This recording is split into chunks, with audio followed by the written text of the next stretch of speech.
Welcome to Education Forum. I'm Herman Badillo, Chairman of the Board of Trustees of the City University.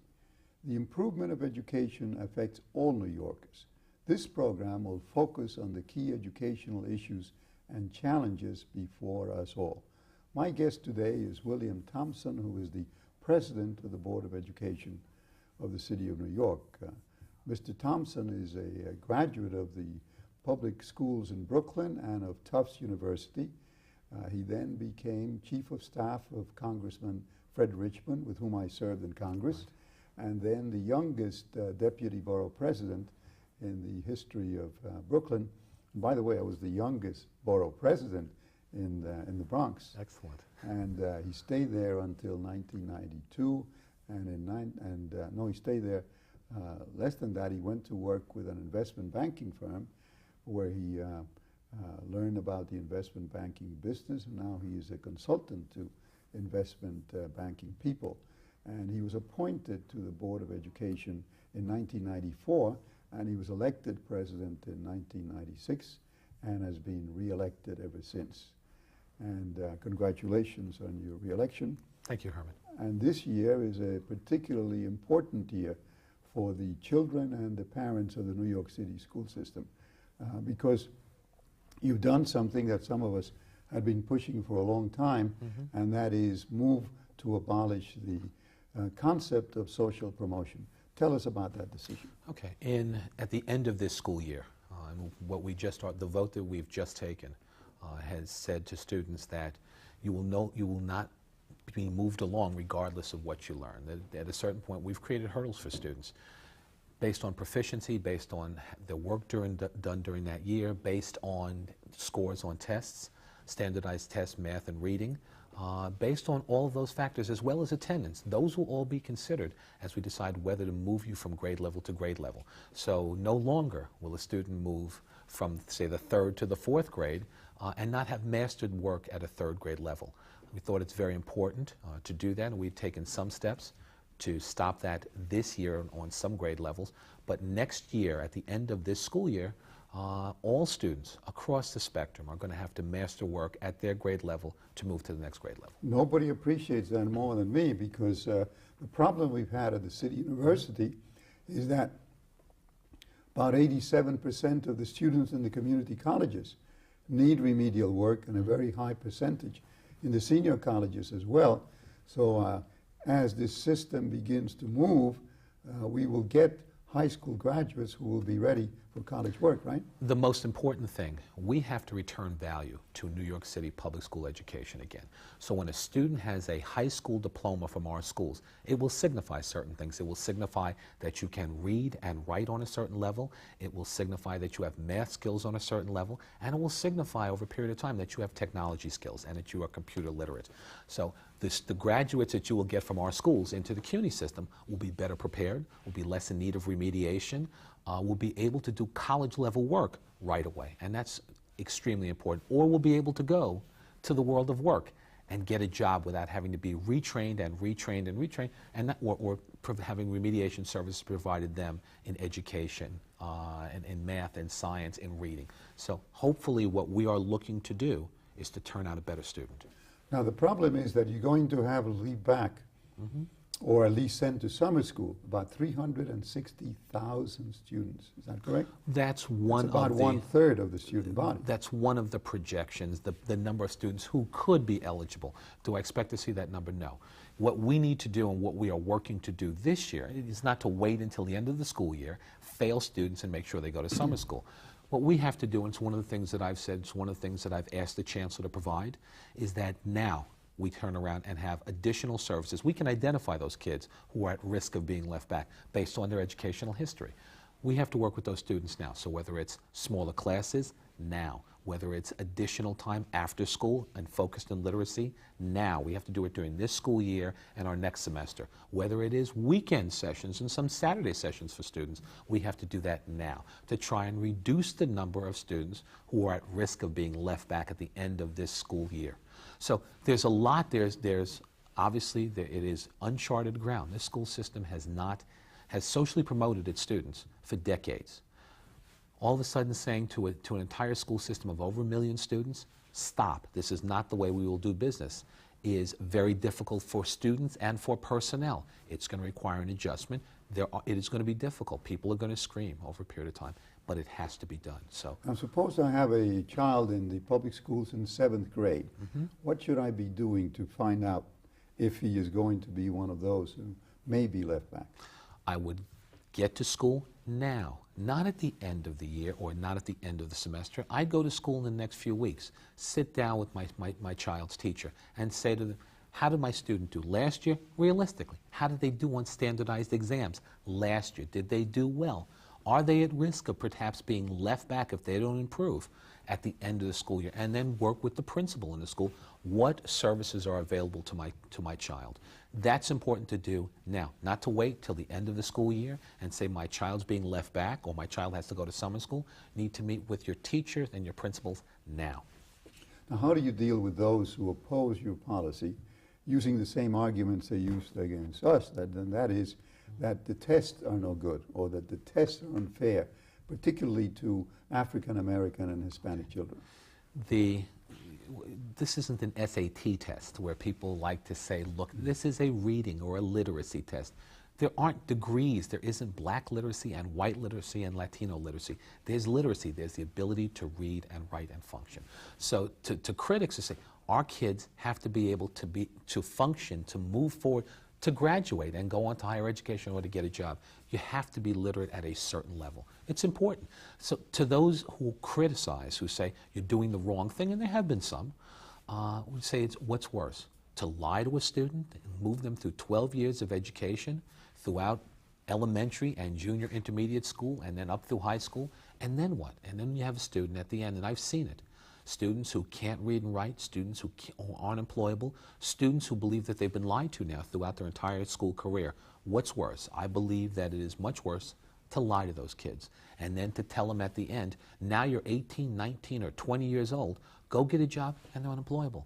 Or go to high, or they say, I want to be a lawyer or a doctor, and it's impossible because they haven't achieved basic skills. Now the other argument that your opponents use is they say, well, it would be okay to leave the students behind, but you haven't developed any plans other than summer school in order to help the students. And some will say you're going to end up with kids who are 15 years old and will be in the same classes with kids who are 12 or 13-year-olds. One of my biggest concern, and one that, as I said, I voiced to the Chancellor and asked them to come up with and develop not just a district-by-district plan, because that's in fact what the Chancellor is doing, is working with each superintendent who's working with the principals to develop a school-by-school plan, which is very important, but at the same point, we need certain system-wide programs that we can talk to parents and students about to say, this is what we're doing. 5th grade, these are the additional services for these kids in 5th grade. 6th grade, here's what we're doing extra for these kids. It may vary from district to district, but we know there's a level of quality control system-wide. So what do I say to critics who say you're just waiting to fail those kids? Absolutely not. That is my biggest concern. At least one of my other colleagues who voted yes shares the same concern. I would say that almost all of my colleagues on the Board of Ed share the same concern, that we not just wait to hold students back, that we provide services now. So to those critics who say you're just going to wait, I'd say watch us, because that's not what we're going to do. These programs, some of these programs have been established already in the city of Chicago. Have you had a chance to look at what's going on there? We've looked at some in Chicago. I will tell you, and you've touched a bit of a pet peeve with Chicago. Chicago is very good at, they've done a great press in Chicago. Some of the things, and they had done a much smaller version of or ending social promotion in Chicago. We've looked and done this system-wide at one time. I don't think there's another school system in America that has tackled it on this level at one time and just kind of said, from this moment on, social promotion ends. So in Chicago, we've looked at some of the things that they've done. There are some things that we can take from there. I would have perhaps Chicago, I think that what we've done over a period of time is to ease into social or ending social promotion. So we've tried to provide literacy for students or additional class, additional time for students at risk over the last 2 to 3 years. The mayor's provided over $100 million each year for Project READ. That's helped us work with students on literacy before we got to ending social promotion. What's the best time to start? There are a lot of people these days who are saying that even first grade may be too late, that pre-kindergarten should be the one. What's your opinion? As far as holding students back? As far as making sure that standards are met, yeah. Well, we've instituted standards across the board. The only thing that we haven't done, we haven't said, because of all the research, because as you look at children develop at different levels, or different rates and different ages as you move up, third grade kind of being the cutoff. But we have standards for kindergarten. We have standards for first and second grade. One of these standards are generally acceptable by everyone? Yes, yes. One of the things, the only thing we're not doing is holding students back in those grades. But if you even look at pre-kindergarten, while we've contracted out some of those services to nonprofit providers, and probably a third to a half of our students in pre-kindergarten aren't within our schools because of a lack of space, one of the things that we have done is to make sure that there's quality control on a programmatic basis so that students in pre-kindergarten are getting educational services to certain standards. Do you expect to develop any specialized schools to deal with those who are perhaps 2 or more years behind, such as there used to be a long time ago? Mm-hmm. You expect to do that? One of the things that we've done over the last year and a half is to create at least a situation within each borough. We call it a post-5 initiative, after a 5th year of high school, for students who almost would be, you have a student who's 21 years old or 20 years old, does not belong in a school with a 16 or 17-year-old. So we've tried to create environments for those students, for those older students. Will we try and create those in earlier grades? We'll have to see what we start to get. I mean, you know, one of the things that we have to look at, I don't want to wind up holding a child back for 5 years or 4 years within an entire school, within their entire life. But at the same point, I've got to create additional services for those kids. So with the real older students, we have created that over the last 2 years. With some of the younger ones, we have to look at what we'll create in the next few years. What about the schools under Regents Review, so-called, and that is the schools that are really in very bad shape? What special programs do you have for that? If you look at the 2 biggest challenges that we're undertaking this year, the end of social promotion is definitely, and I believe it's historic in ending that. The other one is 40 to 43 schools, SIR schools, the lowest of the low. And those, we've been working for the last few years, is what was called the Chancellor's District. Schools have been taken into that Chancellor's District out of the regular school districts. Extra help working with teachers on professional development, extra time for students. You've turned around a lot of those schools and sent them back into their school districts where they now function.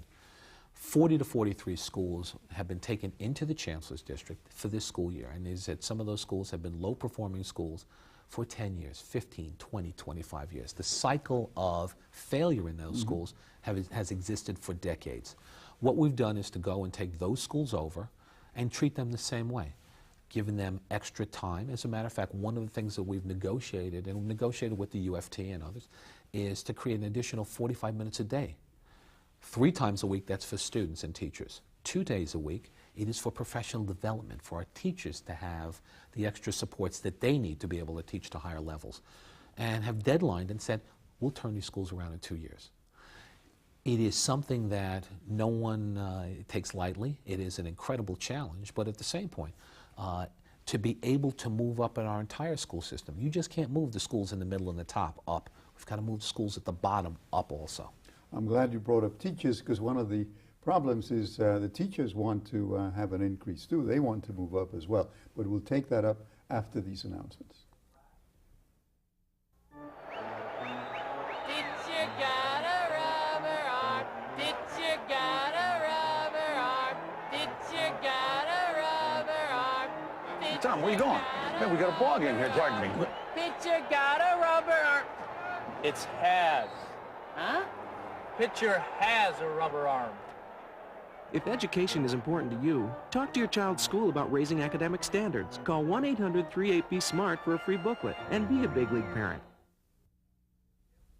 Welcome back to Education Forum. My guest today is William Thompson, President of the New York City Board of Education. Now, you talked about very impressive plans, but Randy Weingarten, who has been on the show, says that the teachers need to be recognized too. What plans do you have for them? Well, I would say, when you look at teachers, and we are losing, and it is becoming a statewide That's what phenomenon. she worries about, that they're leaving not just the city for the state, but even for different states that Massachusetts has been appealing to them. I think one of the things we're going to have to do, and it is for our teachers and our professionals, our principals, our supervisors, we're going to have to pay them a lot more. I mean, where they are at this point, we are not even competitive within the region. So New Jersey and Westchester and Nassau and Suffolk pay their teachers and their supervisors over 25% more than we pay. You think you'll get the money from the governor and the mayor? I think it's important in the next labor contract. I mean, one of the things that... And when is that coming up, the next contract? The teacher contract will be up in another 2 years. The principal's contract, the CSA contract, has been up, and we continue to be in negotiation. And with them, we've realized that we need to increase salaries dramatically. But you're pushing the principals to eliminate tenure. You Yes. think you'll be able to do that? Hopefully, because it's important to give us the flexibility to move bad principals out of a school. Since we've changed the governance structure, you used to be able to say that, geez, you were at the mercy of local school boards, and that people could hire and fire you if you didn't work in their campaigns or contribute dollars. That doesn't exist anymore. Now the conversations are educational professionals to educational professionals, based on outcomes. So the offer we put on the table to CSA, to the principals union, was raises over the 5-year period of time of over 30%. It would make us competitive with the region. In return, give up tenure. It has been met with resistance from the principals union. I don't know why, because if I was concerned about keeping my people here in New York City, in my union and as a part of the New York City public school system, I have to get them a lot more money. The same thing with teachers. In the next contract, and you can change things, longer year, longer day, extended time during a school day. Those are important things. Those are ways that we can get teachers and principals a lot more money to be able to maintain the system and attract smart and the best and the brightest from colleges who want to become teachers. We have to increase those salaries. Okay, now you have a problem of eliminating social promotion in all of the grades. But you have a bigger problem coming up at the same time next year as well, and that is that the Board of Regents says that you're not allowed to give a high school diploma unless the students can pass the Regents exam. Do you think you can do that? I think it's going to be tough, but I think it's doable. The one thing we haven't complained in New York City, tougher standards and higher graduation standards were always on the horizon. So, but you may end up with a lot of students being left back from getting the high school diploma, no? We may have a number of students, yes, because they haven't been prepared. It's something we're working on now on a high school level. Students, giving them extra time. Once again, it's a quick example of something, and just to show how it can be done. We were concerned that we didn't have as many African American Latino students in some of our specialized schools. The Stuyvesants, the Bronx Sciences, the Brooklyn Techs. We didn't water the test down. What we did was to create additional time after school for students. We created additional time on weekends in what we call the Math Science Institute. African American Latino students were encouraged to attend that. They did. The numbers in those schools now, in the specialized schools, the number of students doing well in the exam is up. So you have more African American Latino students. We're not going to water things down. So as far as on the Regents, it means that it's a question of providing additional time for those students who will take a Regents this year and have to pass to graduate. It's as you move along. Students in the next 4 years, eventually, the Regents have said they're going to have to pass 5 Regents examinations to graduate. We've got to work towards that because they're not going to change their standards at this point. We have to meet those standards. Well, we would be delighted if they met the standards because then it means that there would be less remediation required at the city university. Absolutely. But in the meantime, we recognize it's not going to be automatic. So we have developed a program which we like to work even more closely with you, known as College Now. Correct. And that is, up to now, we've been working with kids in some of the high schools, about 60 of them, in the 11th and 12th grades, where the professors at the city university go to the meet with the students. But what we'd like to do is begin to work with the students in the 9th grade, because we are concerned about too many students dropping out in the 10th grade. We'd like to see them get a high school diploma, because today, if you don't have a high school diploma, you're really in trouble. Correct. We'd like to begin to work with them in the 9th grade and test them to see how ready they might be to pass our test, and then work with them in the 9th, 10th, 11th, and 12th grade. And to do it in every high school throughout the city. like your support for that program. That's a good idea. I think it's something that to better prepare our students to go to college, to prepare our students to deal with tougher and higher standards, makes a lot of sense. And ways that we can work, Board of Education and City University, work in a more collaborative nature to be able to eventually turn out better students across the board from our school system into your school system makes sense. So you'll get support on that from me and from my board. Great, because see, a lot of people are worried that somehow we have a plan to shrink the City University. Actually, the plan that I have is to increase the number of students at the City University. And those students are the students that are now failing to graduate from high school, because you have, in some cases, up to 50% or more of the African American and Hispanic students who drop out in the 10th grade. If we could get all of those students to graduate and get a 12th grade high school diploma, we would have a tremendous increase in the students going to the City University, because that's where our students come from mostly. I will tell you, I mean, we can do another show and discuss remediation policy one way or another, but it is important that we turn out better students, that in fact our kids, and this, when I say our kids, my kids are your kids also. Sure. The same kids who come out of New York City Public School wind up in City University. Anything that we can do and can do together to turn out better students down the road creates a better city, creates better school systems, it creates more competitive school systems, and eventually it will create, as I said, a student who is better prepared, who can go on to make a better living, who can compete not any longer just in a New York or regional basis, but compete on a global basis, and that's what's needed. Well, we feel the effects of global problems right away, because I went to speak in a school some time ago, and I asked the principal, what's the biggest problem? And she said, biggest problem, this was a junior high school, middle school, is that we're now getting kids coming in from Mexico and the Dominican Republic who are 12, 13, 14 years old, who have never been to any school because they come from the hills. Right. And these countries might have schools in the cities, but not in the hills. And that's an enormous problem. No, one of the things, whether it is students from Eastern Europe, and we're seeing a giant increase there, or students from Mexico, Dominican Republic, Haiti, we're seeing a number of students who have never been to school and come here, and now we have to play catch up. And at a certain point, it is extremely difficult to do that when you have students now, as you point out, 12, 13, 14 years old, who have never been to school, who can't read and write on any in level. their own language. Exactly. Yeah.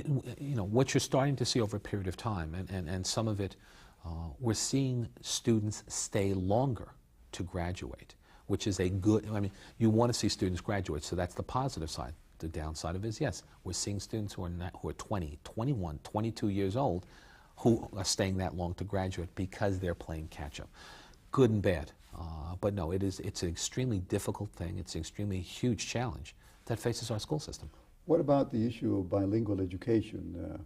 There was an article that Jim Traub wrote in the New York Times a couple of months ago, in which he said that there were some students who were taking 8 years of bilingual education. Now, that seems to be rather long. That's long, and they should not be there that long. I mean, as you look at things that you deal with in kind of in sequence, bilingual education is probably the next one that we're looking to deal with, and it becomes a question of a few things. Exactly what's a proper setting for students, for bilingual students, for ESL, as you move along, how long should students be there? In addition to that, while they're there, it's not just a question of making sure that a teacher is a bilingual teacher, it's a question of quality and educational quality for those students. So that's probably one of, as we started to deal with special education and made changes there and reduced the number of referrals and are increasing the number of students who are mainstreamed, bilingual education is our next big issue that we have to tackle, probably later this year also. Okay, now there are two other hot issues. One is charter schools and vouchers, and vouchers especially is a big problem for the mayor. What's your reaction to that? Charter schools I'm a fan of, and believe that in creating educational innovation and educational competition, it makes a lot of sense for charter schools. How many of those do you think you'll have this year? We only have, I believe, about 3 that are off the ground for the start of this school year. I mean, across the state, I forget the number, I think it's about But 15. in New York City. I think that we'll see within the city of New York over this year whether they're public schools that we turn into charter schools or whether new chartered schools that pop up on their own. You'll probably see 20 to 25 this year. Probably 20 is a safer number. And they'll be in different grades. Different grades, different places. Some of the, I mean, so we have some high schools that are turning over and becoming charter schools this year. Greater autonomy, they make their own decisions. I think it creates some interesting questions as far as looking at economy of scale. Can they do a better job at providing educational services? Can they do a better job at purchasing goods and services? Food services, can they contract out and do a better job? That makes sense. Okay, Vouchers. I'm against vouchers. I think that in New York City, it is a conversation that doesn't have any real bite. If you're talking in Milwaukee or some other place, go have the conversation there. The ability to absorb students across private and parochial schools, 50,000, 70,000, the question then becomes, what do you do with the other million students? I think that in addition to everything else, it creates... But the mayor says maybe you should have it as an experiment to see if it works. What's your reaction I've to said no to that. I don't believe that it's an experiment that we need to have. Okay, and how do you think that we're going to solve the problem of Chancellor Crew? Is he going to be around for the next year or the next 2 years? Chancellor said at the very least he is here for this full school year. I firmly believe that. The one thing that Rudy Crew and one thing we've been able to establish, he's been here about 4 years now, which is longer than any chancellor's been here since Frank Macchiarola back in the 80s. An additional year to bring him up to at least 5. I'm pretty sure, I know he'll be here for that additional year. And then the question is, as we get near the end of this year, based on his contractual obligation, we have to have a discussion whether he'd like to have an additional year up through June of 2001. I'm comfortable at the very least, whatever the Chancellor does, whatever Rudy Crew has done, number one, the policies that we've put in place will get carried to the next Chancellor. That's number one. So there won't be a retreat from policies that we moved in. Number two, I firmly believe that we've made New York City a more conducive place for an educator, whether they're from New York City, who's going to run the school system, or from around the country. We've become stable. Great. I'm sorry, unfortunately, we have to say goodbye, but I hope you'll come back again. Thank you, Herman.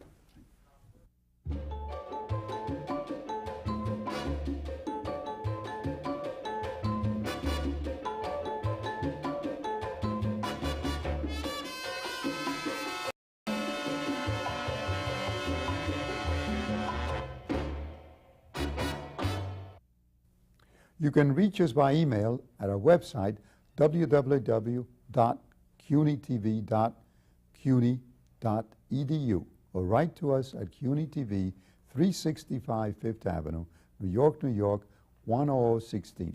We look forward to hearing from you.